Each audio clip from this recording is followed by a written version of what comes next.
For today's video, magluluto naman tayo ng chicken pochero. Isang masarap na stew na loaded sa gulay at pwedeng-pwede sa maulan na panahon. Kaya hindi na natin patatagalin at sisimulan na natin ang pagluto. Pwede kayong gumamit dito ng kahit anong part ng manok.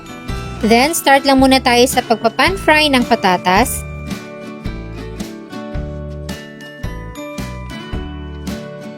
Tapos, lagay na din natin yung carrots.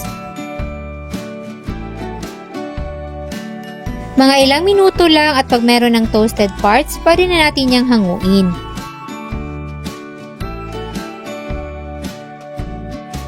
Then, sa parehong kawali, gigisa na natin ang sibuyas.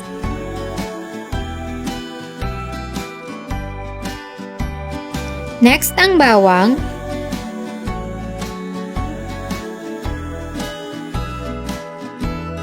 Then, isunod na natin ang manok. Igigisa lang natin to hanggang sa maging lightly brown ang both sides.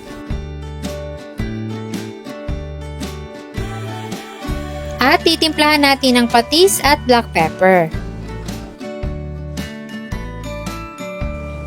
Maglalagay din tayo ng 1 tablespoon ng tomato paste.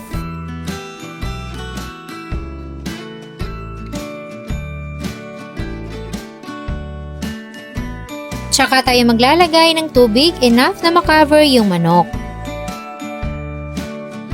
Dito na rin pala tayo maglalagay ng 1/2 cup ng tomato sauce at kalahati ng chicken cube pampalasa.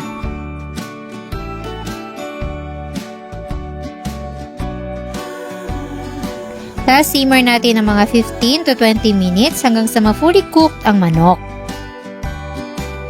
After 20 minutes, pwede nyo nang tikman at mag-adjust ng pampalasa. Kapag okay na sa inyo ang lasa, pwede nang ihalo ang mga gulay na napan-fry natin kanina at etong saging na saba.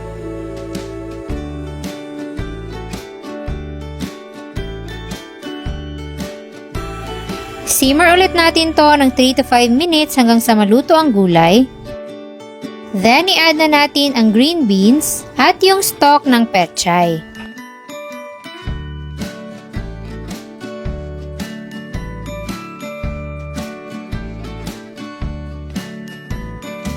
Simmer pa natin to for another 3 minutes.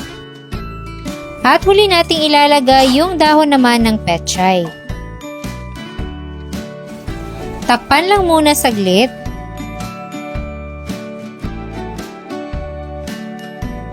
Then, pwede na natin yang haluin.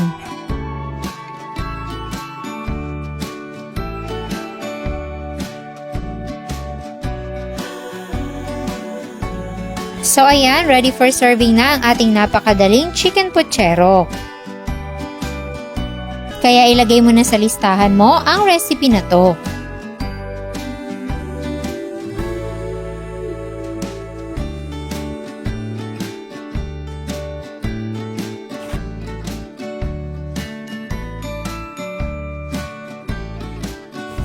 Sana ay nagustuhan nyo ang ating recipe for today. Enjoy!